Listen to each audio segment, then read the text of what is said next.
गोपी का विवाह हुआ वृंदावन में, और उसकी माँ ने सिखाया कि सुन, तेरा विवाह हो रहा है वृंदावन में, और वहां एक नंद का लाला रहता है, चाहे कुछ भी हो जाए तुझे उसे अपना मुंह नहीं दिखाना, चाहे कुछ भी हो जाए।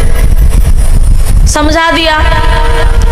और जब वृंदावन में वो आई विदा होकर के, और भगवान का लाला का सबसे पहला नियम यही था कि जो भी नई बहू आएगी तो सबसे पहले इनको मुंह देखना था, उसका मुंह देखना था, ये नियम था। और इधर उसको सिखा दिया था कि अपना मुंह किसी को दिखाना नहीं, किसी को दिखा देना, लेकिन एक नंद का लाला रहता है उसे दिखा मत देना गलती से भी। बोले ठीक है। अब इधर जब वो ससुराल में आई तो उसकी सास ने भी कह दिया कि चाहे कुछ भी हो जाए घर से बाहर जाना नहीं है, और कोई मुंह देख ले चलेगा, लेकिन यदि यशोदा का एक लाला है, नंद का लाला है, उसे अपना मुंह मत दिखाना। बोली ठीक है। अब भगवान का नियम टूट रहा था, क्योंकि भगवान को तो सबसे पहले मुंह देखना था नई बहू का। सोचने लगे क्या करें।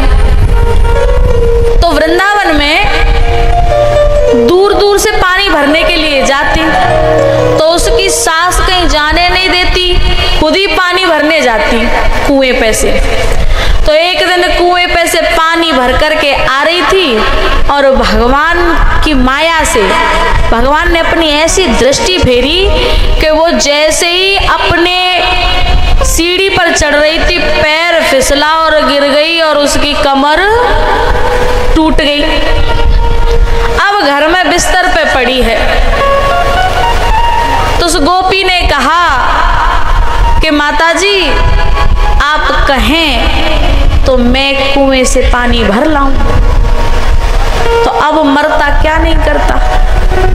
अब सोच रही है भाई बिना पानी के तो जीवन कटेगा नहीं, भेजना तो पड़ेगा।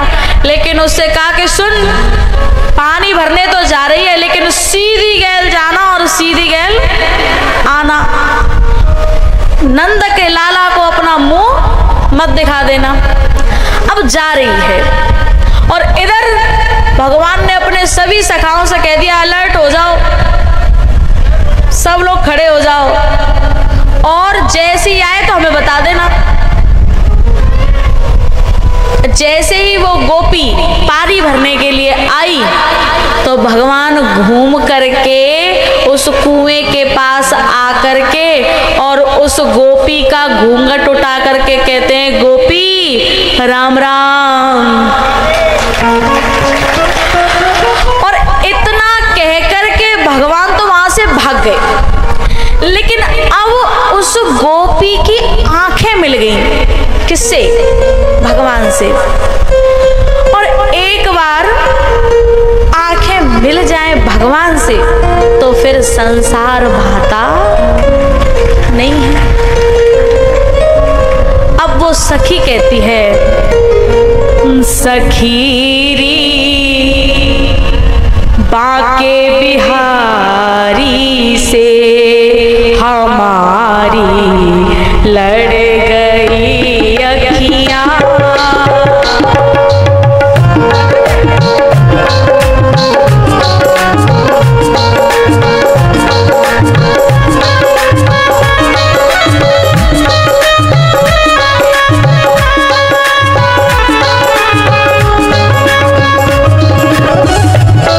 सखीरी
कलेजे गढ़ गई अखियाँ।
बिहारी से कुंज बिहारी से रास बिहारी से मोरे नैना लड़ गए सखीर मोरे नैना लड़ गए मोरे नैना लड़ गए सखीर मोरे नैना लड़ गए नैना लड़ गए मोरे कुंज बिहारी से नैना लड़ गए मोरे रास बिहारी से उन्हीं से नैना लड़ गए उन्हीं से नैना लड़ गए नैना लड़ गए मोरे नैना लड़ गए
और भगवान कहते हैं कि मुझे कपट पसंद नहीं है।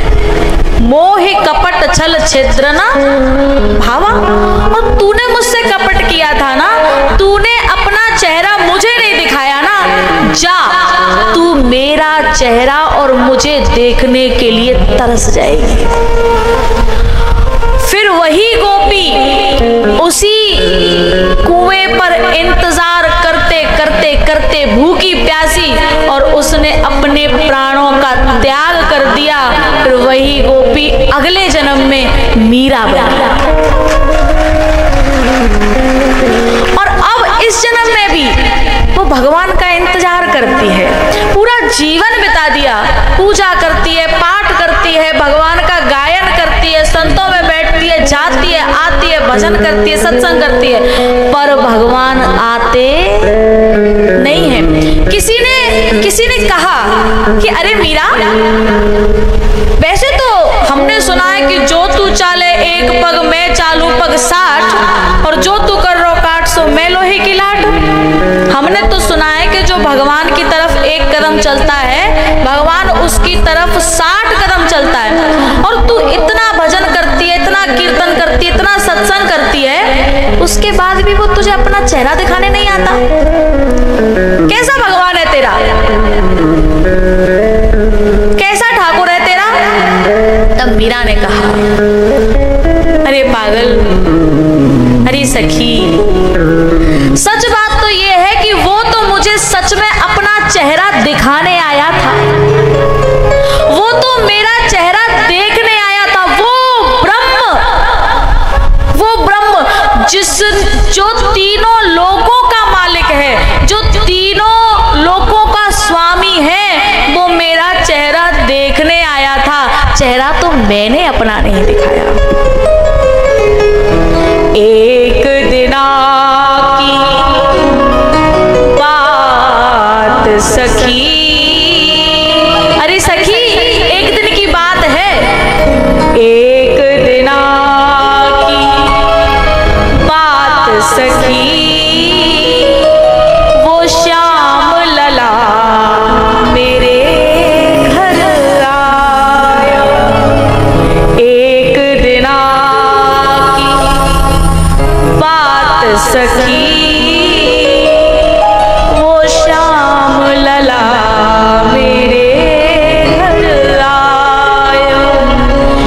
मैंने समझो ब्रज को सखा, जल्दी से वो घूंघट सरकाया। इतने में वो चलो गया, तब सखी ने मोहे आन बताया। जब वो मेरे घर आया था ना, मुझे लगा कि कोई ब्रज का कोई ग्वाल वाल है, कोई सखा है। मैंने अपना घूंघट डाल लिया, मैंने उसे अपना मुंह नहीं दिखाया। और जब एक सखी ने आकर के मुझे बताया, अरे पागल, वो ब्रज का कोई सखा नहीं था, वो तो स्वयं परम पिता परमेश्वर तीनों लोकों का स्वामी तेरा मुखड़ा देखने आया था। एक दिना की बात सखी, वो श्याम लला मेरे घर आया। मैंने समझो